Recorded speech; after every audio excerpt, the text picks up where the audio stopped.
So Michael and I met in December 2015. I came into Refuge Ranch. Actually, I'd been serving on the prayer team for about 2 years when I met her. And I remember when Emily had come in, she was very striking. And the very first night I was there, I was drawn to him. I noticed him and I couldn't keep my eyes off of him, and I didn't know what it was. And at the time I met Michael, I wasn't thinking about a husband. I wasn't really thinking about my future. All I was thinking about was Jesus, what he's done in my life so far, and continuing to grow in that relationship with the Lord. But soon after I met Michael, I had such a burning heart desire for a godly husband. I knew it was from the Lord. I said, God, what the heck? I must be too young to get married, you know? Eventually I took these feelings I had for Michael before God and I laid them down at his feet. And I told him, Lord, quench these desires. If they're not from you, I don't want any part of this. I only want to be walking where you want me to walk and be in a relationship that you want me to be in. Well, the desires only got stronger and I only fell more in love with Michael, and yet I didn't know it, I didn't understand it still. Eventually I told Michael my feelings for him, and surprisingly, he told me he had feelings for me too. That was really the moment for Michael and I when those walls came crashing down and we were able to look at each other in such a new way and say, oh my gosh, like this is real. I think God has placed us together. I've been single for quite a few years, and I think that at the point that I felt like I made peace with it was really right before the Lord had actually brought her. And I know that a lot of people question God when it comes to marriage. Where's my wife? Will I get married? But I'm telling you, I believe there's a lot more people out there that have somebody for them than are meant to be single. We wanted to make sure we were having a very pure and holy courtship that was pleasing to God.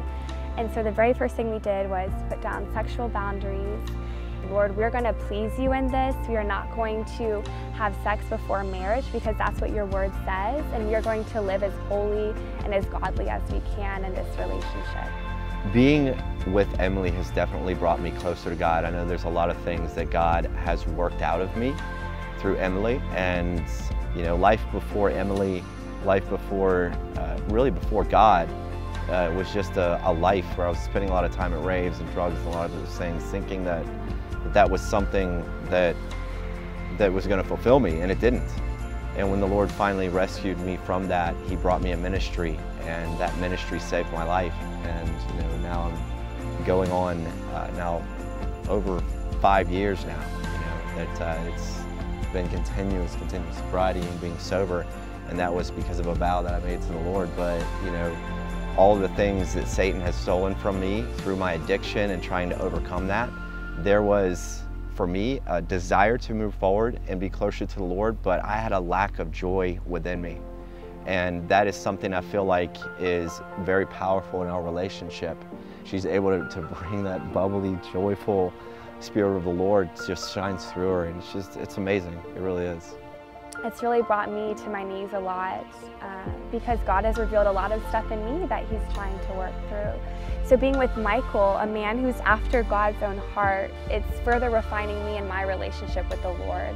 And for that, I'm forever thankful and blessed, because a relationship should be about pointing us towards Christ. It's truly the best relationship I've ever had because God's in the middle of it. In this season that we've been going through preparing for marriage, I've really begun to understand that it's about service to each other, and it's about understanding that's really the love that Christ has for His church through that, and the love that He has for us.